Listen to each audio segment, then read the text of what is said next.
আল্লাহ রাসূল সাল্লাল্লাহু আলাইহি ওয়াসাল্লাম বলেছেন, আমার উম্মতের জন্য এমন একটা জামানা আসতেছে, এমন এক ফিতনার জামানা আসতেছে, যেই জামানার মধ্যে ঈমানদারেরা ইউসবিহুর রাজুলু মুমিনান ওয়া ইউমসি কাফিরান আও ইউমসি মুমিনান ওয়া ইউসবিহু কাফিরান।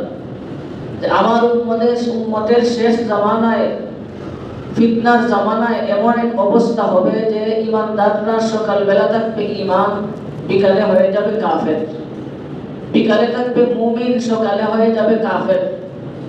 এই যে আল্লাহর রাসূল সাল্লাল্লাহু আলাইহি ওয়াসাল্লাম ভবিষ্যৎবাণী করেছেন, এই ভবিষ্যৎবাণীটা বর্তমান প্রেক্ষাপটে, বর্তমান সময়ে প্রায় মিলে যাচ্ছে।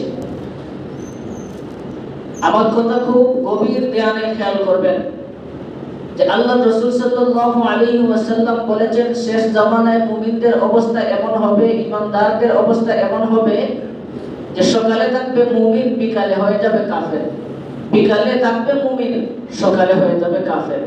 এমন এক পরিস্থিতি বর্তমানে আমরা উপলব্ধি করতেছি। কার কোন কথায় ঈমান যায়, কার কোন আচরণে ঈমান যায়, এই বিষয়টা আমরা একেবারেই খেয়াল করতেছি না, উদাসীনতার সাথে আমরা ছেড়ে দিচ্ছি।